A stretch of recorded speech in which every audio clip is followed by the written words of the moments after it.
আমি যে ঢুকেছি যে আমি জাস্ট সেটেল করে যাব, কোনোদিন ফার্স্ট হব, রেকর্ড রেজাল্ট করবো, এরকম কোনো স্বপ্ন ছিল না, কারণ কোনো অ্যাম্বিশন নিয়েও ঢুকিনি, সারা জীবনে কোনো স্বপ্ন ভাবিনি যে আর্মি অফিসার হব।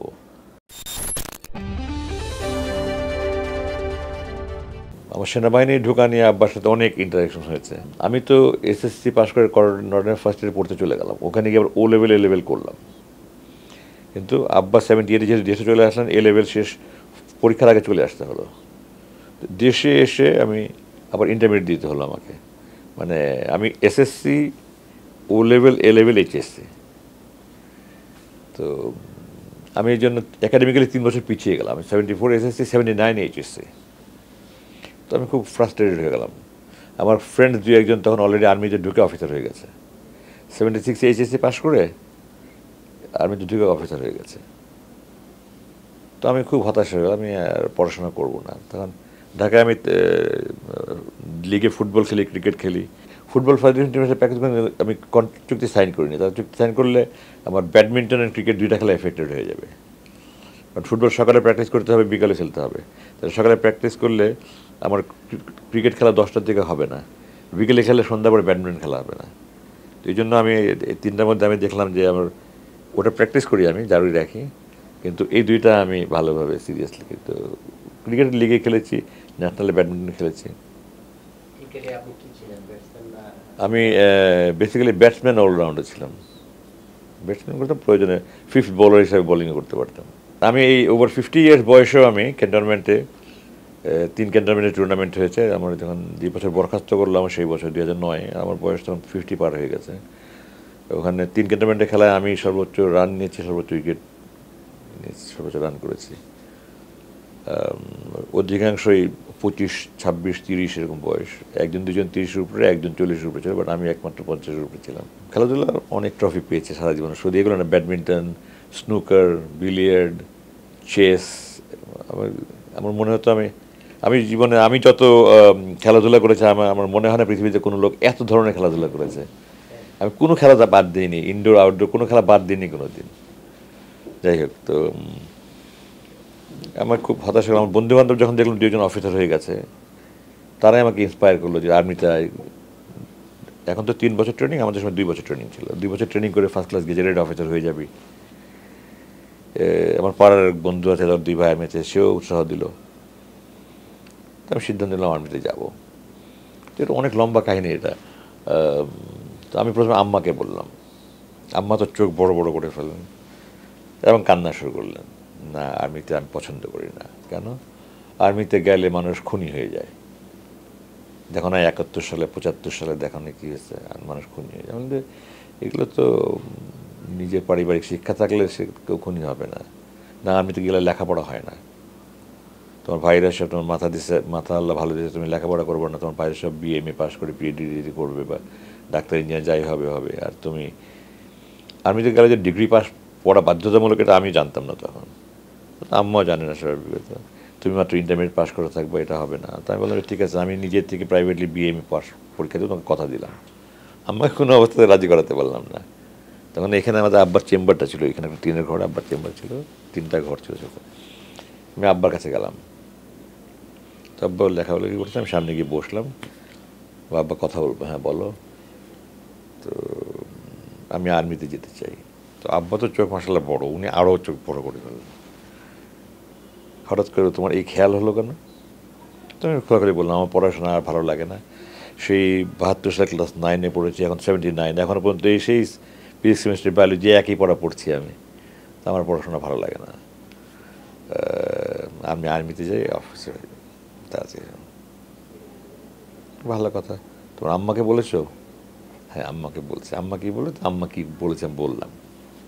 তো চুপ করে থেকে বললেন যে ঠিক আছে, আমি তোমার আম্মাকে বোঝানোর চেষ্টা করব, কিন্তু তোমার আম্মা যদি রাজি না হয় তুমি এটা দিও না, কারণ মাকে অসন্তুষ্ট করে জীবনে কোনো কিছু সফলতা লাভ করতে পারবে না।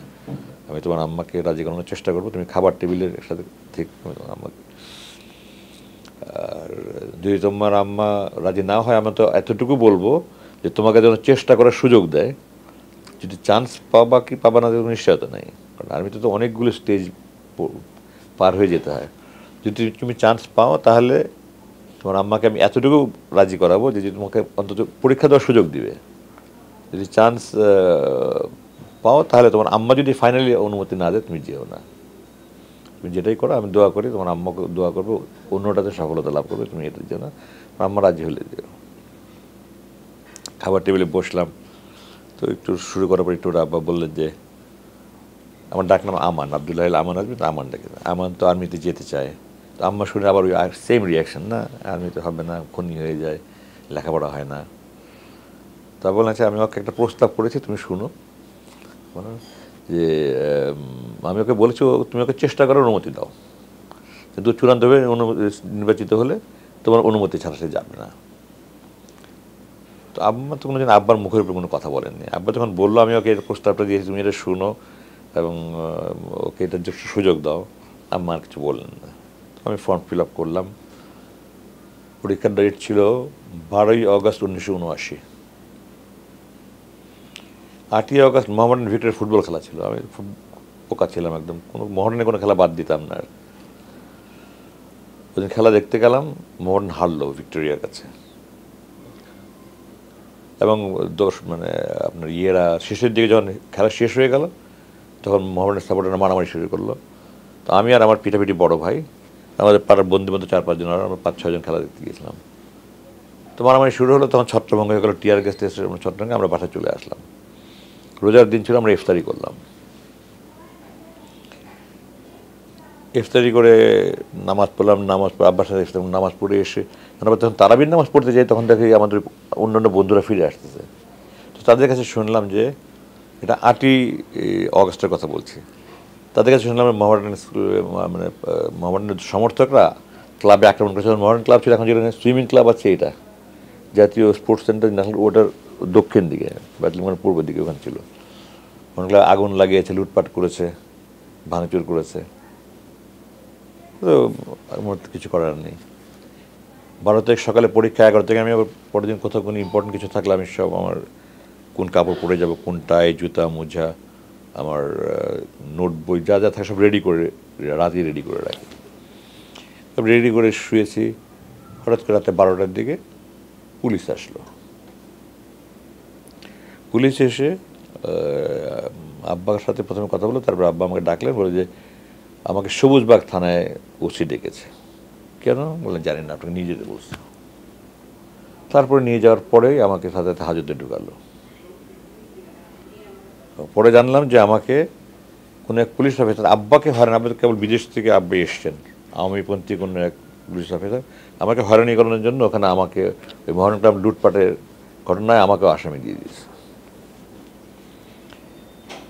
তো রোজার দিন ছিল, আব্বা সিঁড়ি নিয়ে গেলেন। আমার এখন মনে আছে, আমি লোহার গ্রিলের ভিতরে দেখছি আব্বা ওখানে টেবিলের সামনে বসা চেয়ারে আমাকে সিঁড়ি নিয়ে আসছে। আমি সিঁড়ি দিচ্ছি, আমি খেতে পারিনি। আমাকে পানি দিয়েছি, গরম ছিল, ঠান্ডা পানি আমি ঠান্ডা পানি ছাড়া খেতাম। ঠান্ডা পানি নিয়ে গেছে, ঠান্ডা পানি নেওয়ার জন্য পুলিশ রাজি হয় না, এরকম একটা অবস্থা। যাই হোক, পরের দিন আমাকে কোর্টে নিয়ে গেল এবং কোর্টে ওখানে আমাকে বিকেল নাগাদ জামিন পেলাম।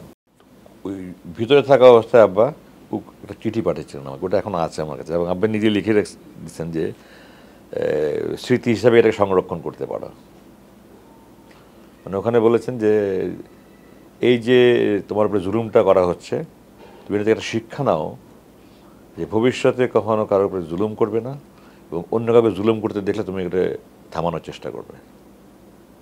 তারপর প্রতিটা জিনিসে আমার একটা শিক্ষার জিনিস, যে তুমি এটা থেকে শিক্ষা নাও যে তুমি ভবিষ্যতে কাউকে কোনোদিন অন্যায়ভাবে কিছু করবে না, জুলুম করবে না, এবং তোমার সামনে যদি কেউ কাউকে জুলুম করে থাকে তুমি প্রতিবাদ করবে, থামানোর চেষ্টা করবে।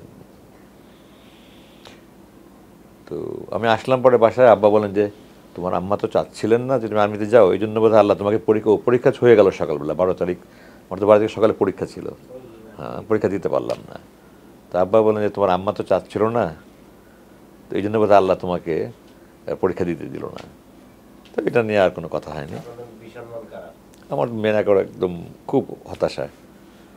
আচ্ছা, আমি তো 5th লং কোর্সে জয়েন করেছি। আমি যেহেতু 3 বছর পরে এইচএসসি পাস করেছি, আমি মাত্র মানে 15ই জানুয়ারিতে যাদের বয়স 21 বছর হবে তারা অ্যাপ্লাই করতে পারবে না, এর আগ পর্যন্ত।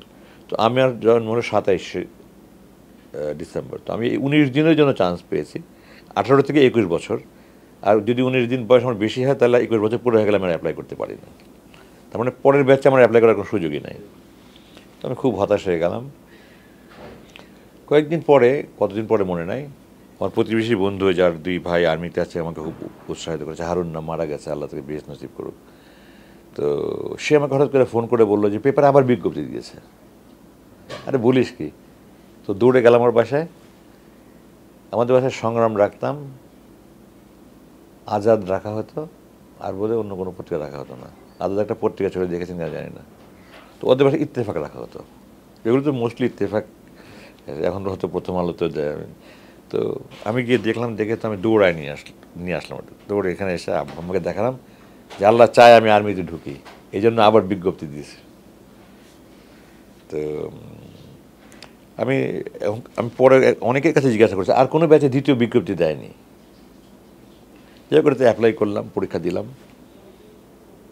পরীক্ষা দিয়ে রেজাল্ট বেরোলো যখন, ওখানে দেখি Dhaka centre, Chittagong centre, Comilla centre, Sylhet, Jessore centre, Rangpur centre. Dhaka সেন্টারে আমার রোল নাম্বার নাই। খুব মনটা খারাপ হয়ে গেল। পরীক্ষা তো ভালোই দিলাম, ঢাকা কলেজে পরীক্ষা দিয়েছিলাম, বাংলা, ইংরেজি, ম্যাথস। খুব মানে হতাশা আরও আবার বেড়ে গেল। আবার আব্বা বললেন যে না, আল্লাহ যা করে ভালোর জন্য করে, আল্লাহ হয়তো চায় না তুমি আর্মিতে যাও। তো ঠিক আছে।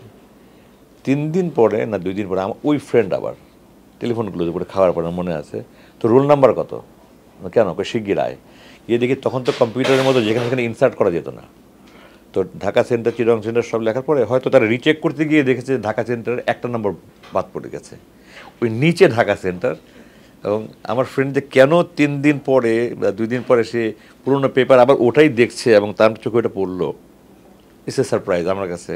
মানে আমার কাছে মনে হয় আল্লাহ আমাকে এইভাবে আর্মিতে ঢুকিয়েছে আর কি। ইট ওয়াজ মাই ডেস্টিনেশন। তো আমি নিয়ে তো একবার পারলে উড়ে চলে আসি। আবার না, আল্লাহ চায় আব্বা দেখে না যে আমি আর্মিতে যাই, আমার রোল নাম্বার আছে। আচ্ছা ঠিক আছে, ভালো কথা। রিটেনে টিকলাম, ভাইভাতে টিকলাম। ভাইভাতে আমার খুব নাস্তানাবোধ করে ফেললো যে আমি কেন ওই যে পলিটিক্যাল লিডারের ছেলে, আমি কেন আর্মিতে আসতে চাই, সমস্ত কথাবার্তা। যাই হোক, ভাইভাতে টিকলাম। আমি জানতাম আমাকে আটকালে 2টা কারণে আটকাবে, এটা আমার ধারণা ছিল। একটা হলো আমার ছোটোবেলাতে চশমা পড়ি, চশমার জন্য, আর হলো বাবার জন্য। তো মেডিকেলে গেলাম, মেডিকেলে প্রথমে আমাকে আনফিট করে দিল চোখের জন্য।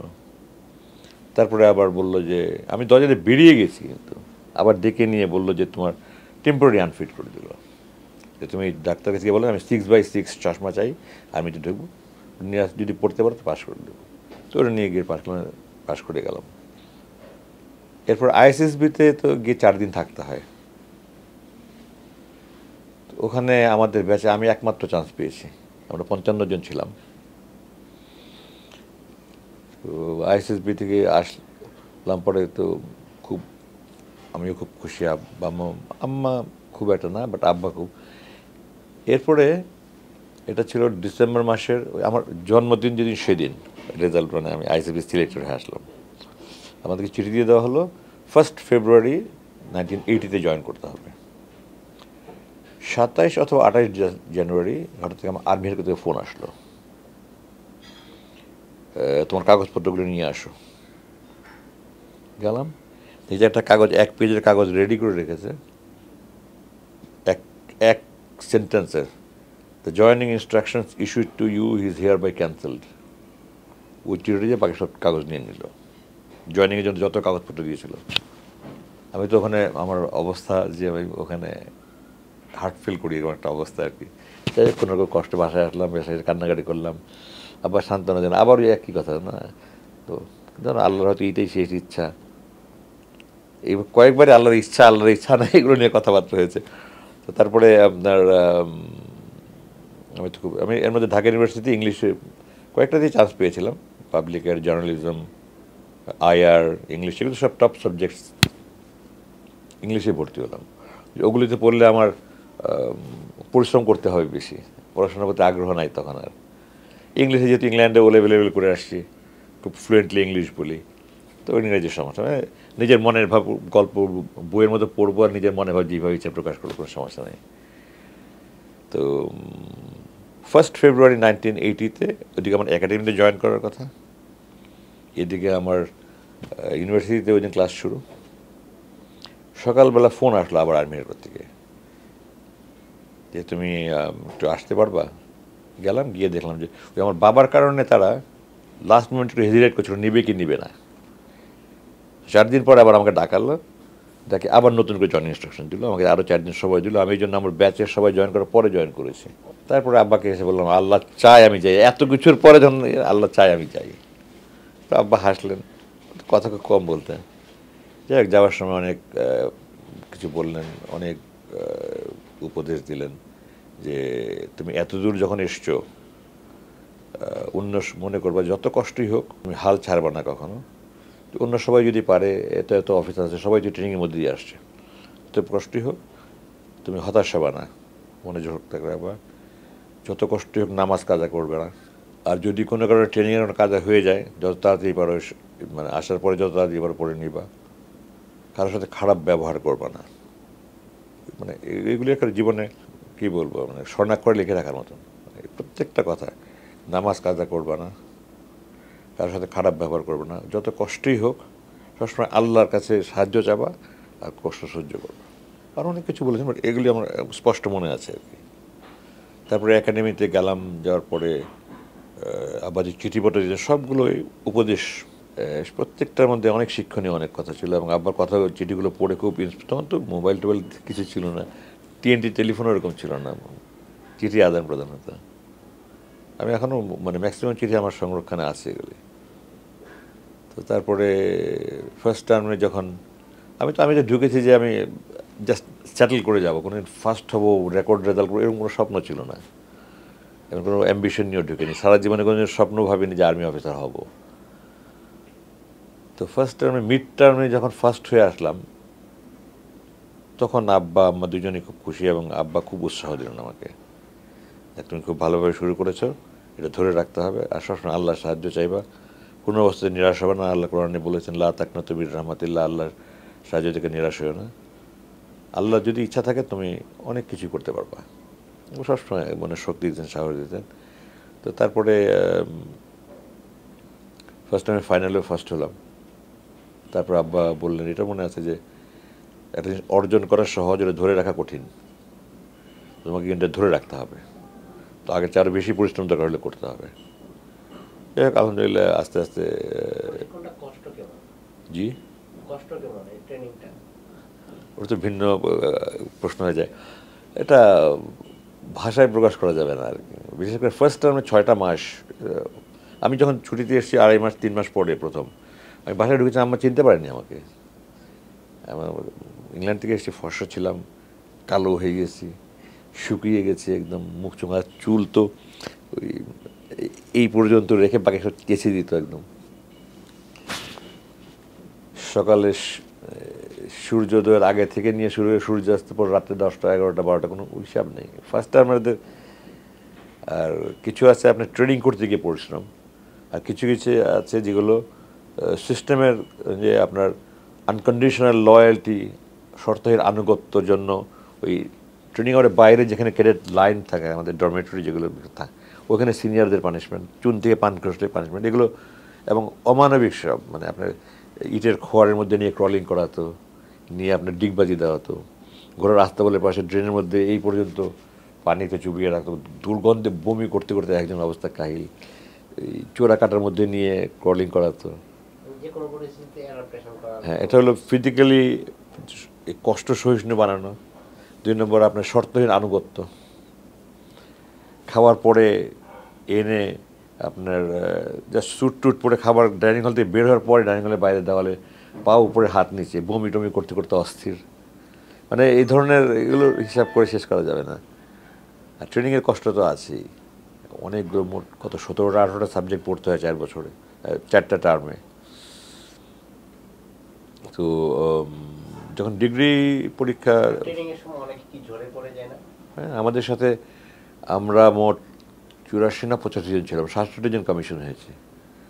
বাকি ফার্স্ট টার্মে, সেকেন্ড টার্মে, থার্ড টার্মে, ফাইনাল টার্মে বিভিন্ন কারণে কেউ আপনার অসুস্থ হয়ে মানে ক্লাস মিস করতে করতে এত বেশি ক্লাস মিস করেছে তাকে আর রাখা হয়নি, অনেকে মেডিকেলি আনফিট হয়ে গেছে, অনেকে পালিয়ে গেছে, বা অনেকে দুর্বলতা মানে হয় ফিজিক্যালি উইক অথবা লেখাপড়ায় উইকের কারণে সে প্রমোশন পায়নি, পরেরটার সাথে রয়ে গেছে। আমরা 85 জন ছিলাম, 67 জন কমিশন হয়েছে, 18 জন ফলো আউট হয়েছে আর কি আমাদের। প্রতিকূল পরিবেশে আপনি কিভাবে মানে মানে নিজেকে মানে আব্বার চিঠি, এটা আমাকে খুব শুধু আব্বা, আমার দুজনেই চিঠি লিখতেন আমাকে। আর ছোটোবেলা থেকে মানে ধার্মিক পরিবারে বড় হয়েছে, ঠিক আছে, আল্লাহর উপরে ভরসার একটা শক্তি ছিল। আর আমার চাচাতো বোন, উনি চিরঙের ডাক্তার, উনি, ওনার হাজব্যান্ড ইঞ্জিনিয়ার ছিল, উনি ডাক্তার, ওনার বাসা চিরাঙায় ছিল। আমার দাদার বাড়িতে আমার বড় একটি বোন, আমরা আপা একজনকে ডাকি, উনি ঢাকা মেডিকেলের, আমার বড় চাচা ছিলেন ক্যালকাটা মেডিকেল থেকে গোল্ড মেডেল পেয়ে ফার্স্টে আসছিলেন ব্রিটিশ আমলে, উনি ঢাকা মেডিকেলের প্যাথোলজির হেড ছিলেন, ডক্টর গোলাম মাজদম। উনি পিজি হাসপাতাল যখন হয়, উনি ওটার মাইক্রোবায়োলজির প্রতিষ্ঠাতা, হেড অফ দ্য ডিপার্টমেন্ট ছিলেন। সিলেট মেডিকেল, রংপুর মেডিকেলের প্রিন্সিপাল ছিলেন, এবং বিদেশে বহু বছর ছিলেন। এবং উনি কমনওয়েলথ এক্সামিনার ছিলেন, এটা বাংলাদেশে আর কেউ আছে বলে জানেন, মানে কমনওয়েলথ বিভিন্ন কান্ট্রি থেকে ওনাকে এক্সামিনার হিসেবে নিয়ে যেত। উনি অনেকগুলো ডিগ্রি করেছেন ইংল্যান্ডে। তো ওনার একমাত্র মেয়ে আমার আপা, উনিও ওই বাবা যে চেয়ারে বসছেন, ওই chair head of the department হিসেবে উনি রিটায়ার করেছেন। তো আপার বাসা ছিল, ওটা আমার জন্য একটা বেস্ট ছিল আর কি, প্রতি উইকেন্ডে যেতাম ওখানে। তো ফার্স্ট 2-2.5 মাস যাওয়া যেত না। ফাইনাল টার্মে আমি একাডেমিতে গিয়ে আমি বললো সায়েন্স নেবা না আর্টস নেবা। তখন আমি সায়েন্স পড়তে পড়তে ওই 9 থেকে শুরু হয়েছে, আমি আবার ফেড আপ যেটা বলে, আবার সিক অফ ইট। আমি বলছি ঠিক আছে, আমি আর্টসই নিই।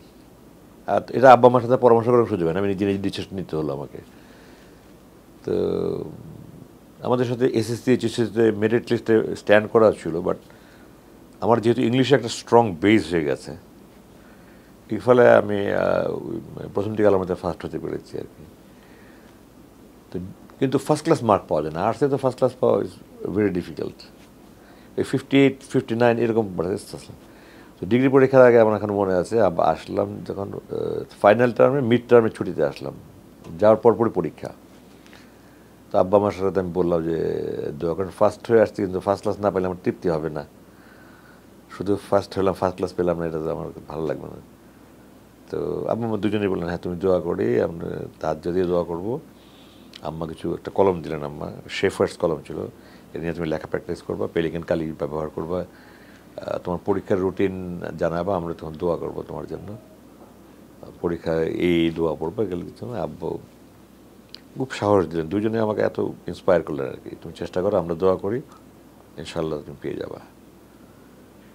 তো খুব পরিশ্রমের পরীক্ষা হলে আমার এখনও মানে আমার অবিশ্বাস্য মনে হয়।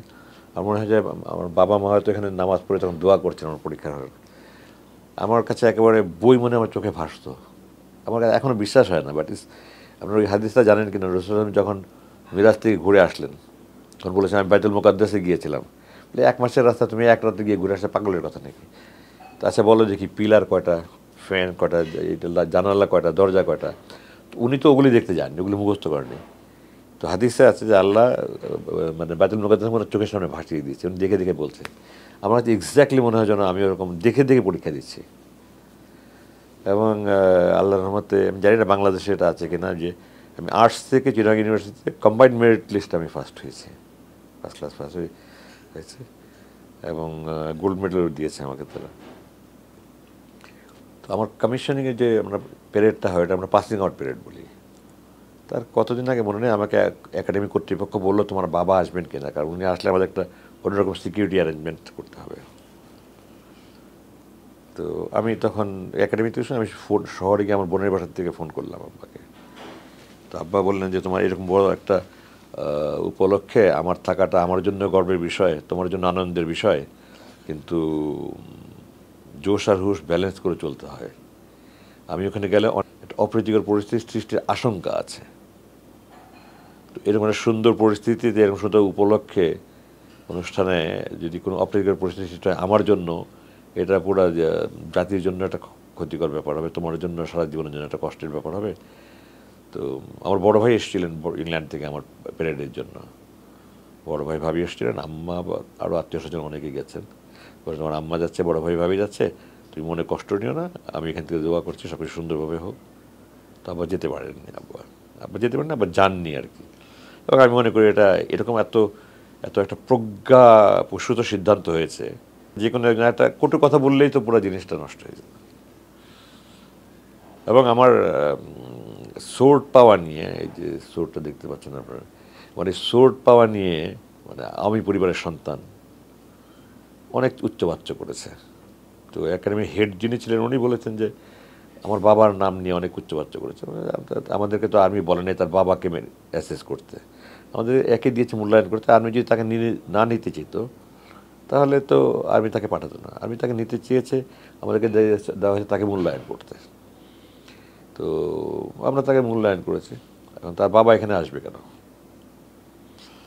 এবং এমন হয়েছে, ঠিক আছে তাকে সোট দিবা না, কাকে সোট দিবা বলো।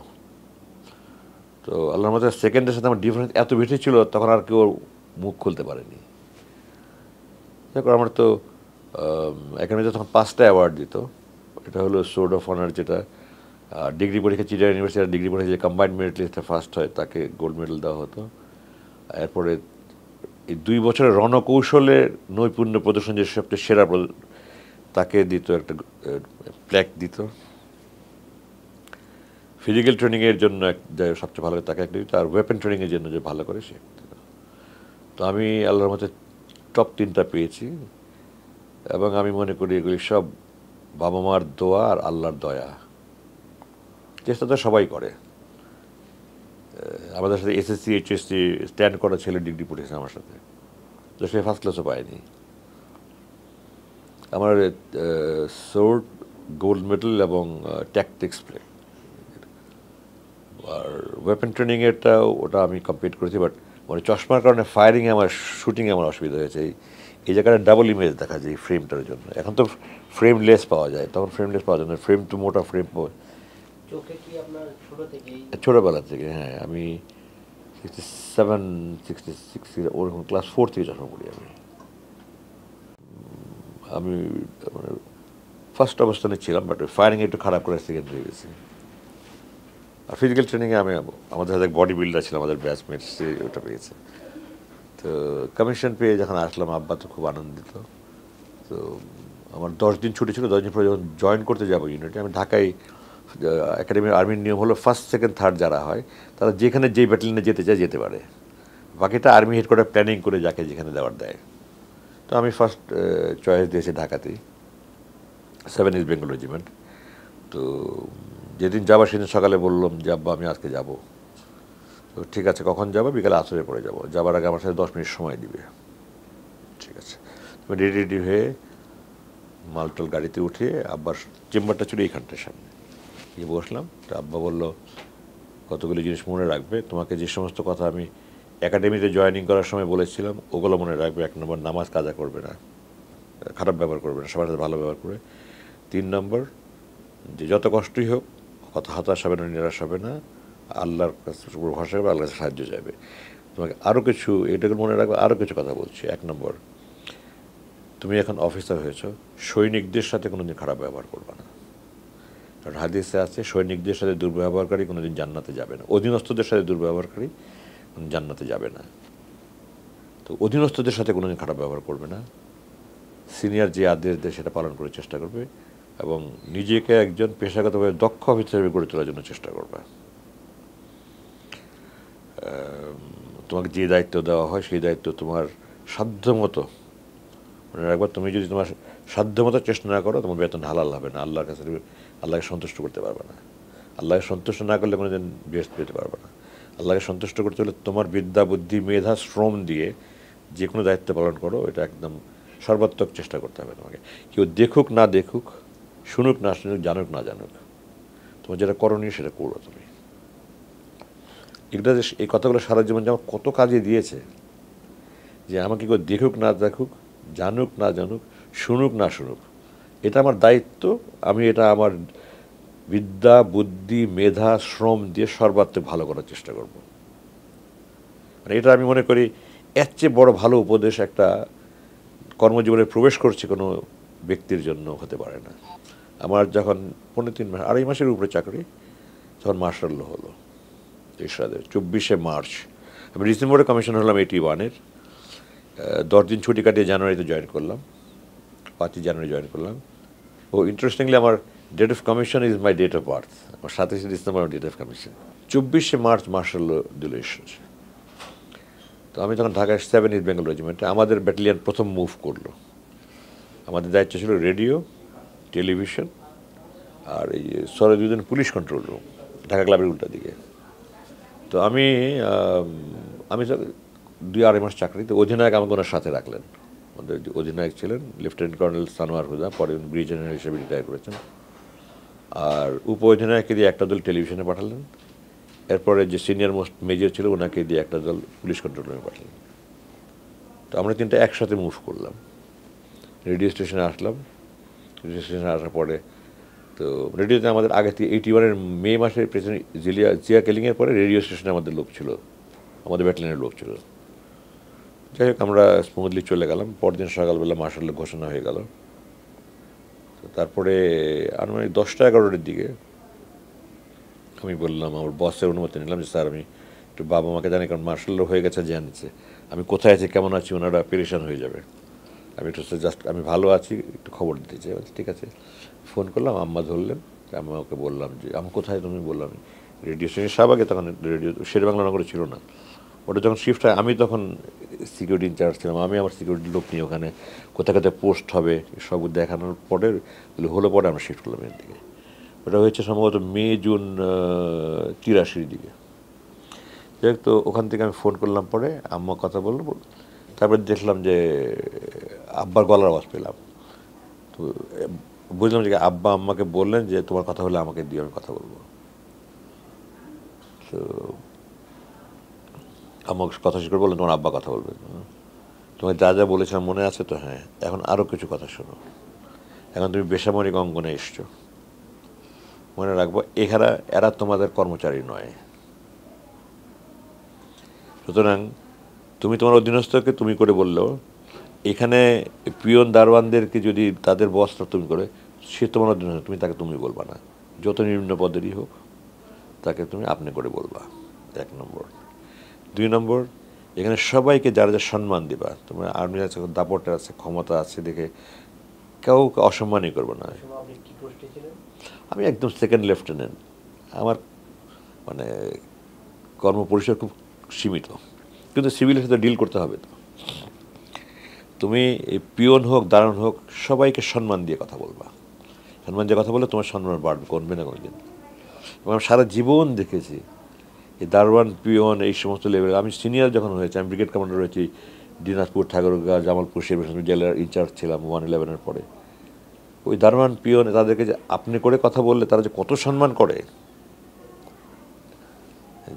যেখানে ডিসি স্যার বলতে বলতে অজ্ঞান হয়ে যাচ্ছে, সেখানে আমি তাদেরকে আপনি তুমি আপনি আপনি করে কথা বলছি। এটা আমার জীবনে একটা অনেক বড় শিক্ষা ছিল যে দারোয়ান পিয়ন কেরানি যেই হোক সবাইকে আপনি করে বলবো, এবং কাউকে অন্যের সামনে ধমক দিবা না। যদি কোনো অন্যায় করে তুমি তাকে দুর্ব্যবহার করবে না। অন্যায় করলে যদি তার অফিসারকে বললে হয় করবা, বা তোমাদের ডিপার্টমেন্টাল যেভাবে করার হয় করবা, কিন্তু দুর্ব্যবহার করবা না। এবং যদি শাস্তি দেওয়ার হয়, ও এটা আমাকে ইউনিটে জয়েন করার সময় বলেছিলেন, যদি কাউকে শাস্তি দিতেই হয়, কোনো অন্যায় করলে প্রথমে দেখবা তাকে মাফ করে দেওয়া যায় কিনা, তাকে সংশোধন করে কিছু পরামর্শ দিয়ে নসিহত করে মাফ করে দেওয়া গেলে মাফ করে দেবে। যদি না করা যায়, যে অপরাধের মাত্রা বেশি হয়, শাস্তি দিতেই হয়, সবচেয়ে কম শাস্তি যেটা দেওয়া যায় সেটা দেবা। মানে কারণ আমাদের ওই যে বলেন এই অপরাধের সর্বোচ্চ এত বছর সশ্রম কারাদণ্ড, সর্বোচ্চ বলা আছে, সর্বনিম্ন বলা নাই। 5 বছরের জায়গায় 5 মাসও দেওয়া যাবে বিচারকের উপরে। তো তুমি এখন যেহেতু সৈনিককে তোমার আন্ডারে থাকবে, অপরাধ করলে ছোটোখাটো অপরাধ হলে ক্ষমা করে দিবা, সংশোধন করে দেবা। Punishment is not the first resort, is the first resort, the last resort. Punishment প্রথম পন্থা না, শেষ পন্থা। এটা আগে তাকে বলে সংশোধন করার চেষ্টা করো। এখানে এটা আরেকবার স্মরণ করে দিন। আরেকটা বললেন যে দেখো তোমরা সামরিক বাহিনীতে থাকার ফলে সামরিক মিলিটারি মেজাজ বলে একটা কথা আছে, এবং এটা করতে গিয়ে অনেক সময় ব্যবহারের রাগারাগি হয়ে যায়, তাদের উপর শাস্তি দিতে গেলে শাস্তির মাত্রা বেশি হয়ে যায়। এরা সবসময় খেয়াল রাখবা যে তুমি যদি কাউকে শাস্তি দাও, যদি অন্যায়ভাবে শাস্তি দাও, তোমার কিন্তু সব আখেরাতে সে নিয়ে যাবে। তুমি যদি কাউকে অন্যায়ভাবে শাস্তি দাও, তাহলে আখেরাতে তার বদলা তোমাকে সব দিতে হবে। তুমি এত কষ্ট করে দুনিয়া সব কামাচ্ছ, তার সব তোমাকে আরেকজনকে দিবা কেন আখেরাতে, যেখানে তখন কেউ কাউকে চিনবে না, ডলার পাউন্ড কোনো কাজে লাগবে না। আর তাদেরকে এটা মনে রাখবা যে তারা প্রত্যেকের কিন্তু পরিবার একটা আছে, ফ্যামিলি আছে। তুমি একটা করে, তোমাকে একটা কিছু করলে তোমার বউ বাচ্চা নাই, কিন্তু অন্য অন্য যারা আছে তাদের সবার বউ বাচ্চা আছে। তুমি একটা কিছু করলে তাদের পরিবারও এফেক্টেড হবে। সবসময় এগুলির কথা খেয়াল রাখবা। এগুলি সারা জীবন আমার খুব কাজে দিয়েছে এই সমস্ত কথা। ওই সময় আমার যখন রেডিও থেকে, আমি রেডিওতে 2 দিন ছিলাম, এরপর আমাকে টেলিভিশনে পাঠিয়ে দিল। পৃথিবীতে আমি 6 মাস ছিলাম। তারপরে আবার I came back to radio, বাকি সময়টা এখানে ছিলাম। তো ওই সময় আমার একবার আমি আব্বাকে, একদিন বাসায় আসা খুব একটা সুযোগ হতো না, একদিন এসেছিলাম।